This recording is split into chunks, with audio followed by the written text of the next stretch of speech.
এই যে তুই যে গাড়িটা চালিলি তোর জীবনের মায়া নেই।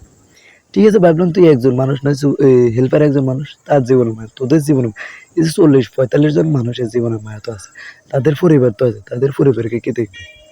যে ওই একটা গাড়ির একটা যাত্রী আমাদের গাড়িতে উঠছে, তখন আমি ভাবছিলাম যে এই মানুষটা কতটা বিপদ উঠছে। সে ইয়ের উপরে বনাটে পড়ে, যেটা ইঞ্জিল উপরে ওইটার উপরে পড়ছে বসে, যে গাড়ি উল্টে যাওয়ার পর 2-3 পলট খাওয়ার পর মানুষজন তাদেরকে টেনে হিঁচড়ে বাইর করছে, অনেক পরে বাইরে হয়েছে, বাইরে হওয়ার পর পুরোটা শরীর তার তেলে ভরে গেছে। তেলে ভরে যাওয়ার পর তার পাঞ্জাবি গায়েতে ছিল, টুপি মাথা ছিল, ওইখানে হাত দিছি, সব তৈল। এই যে আমি জিজ্ঞেস করছি ভাই কেমন গতি ছিল, কয় 120-এর উপরে গতি ছিল, 120 চালাইছি, যার কারণে এই অবস্থা হয়েছে। কন্ট্রোল করতে পারেনি। সামনে একটা বাস ছিল, ওভারটেকিং করতে গেছে তারা, একটারে একটা, তার সাথে ব্রেক করছে, ব্রেকে কাজ করে গাড়ি ঘুরে সেরে গাড়ি ফলট খেয়ে গেছে জায়গা, গাড়ির জায়গা তো ফলট খেয়েছে, গাড়ি উল্টে গেছে।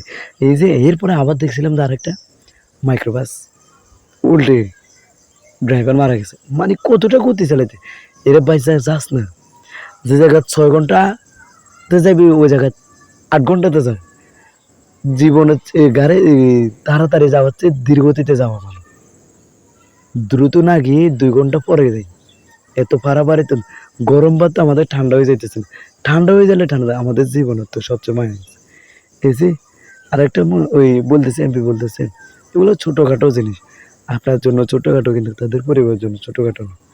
এই যে সড়ক পরিবহন, যে কোনো সড়কে আমি বলতে চাই, যারা যে দায়িত্বে আছেন আপনারা, বাস মালিক, ট্রাক মালিক যারা আছেন তাদেরকে নিয়ে বসেন, যে অতিরিক্ত গাড়ি যেন চলাচল না করে, অতিরিক্ত যে গাড়ি স্পিড যেন না বাড়ায়। এই যে লঞ্চের এই দুর্ঘটনাটা গতবারও দেখছিলাম যে সদরঘাটে লঞ্চে বেল সিঁড়ি ঈদের সময় 2 জন মারা গেছে জায়গা।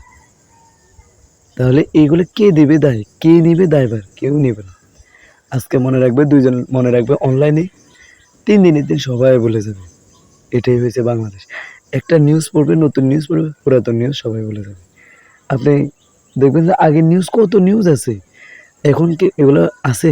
এগুলো সোশ্যাল মিডিয়াতে আছে নাই। ও নতুন নিউজ সবাই নিয়ে ছড়াছড়ি করতেছে, পুরাতন নিউজ সবাই বলেছে।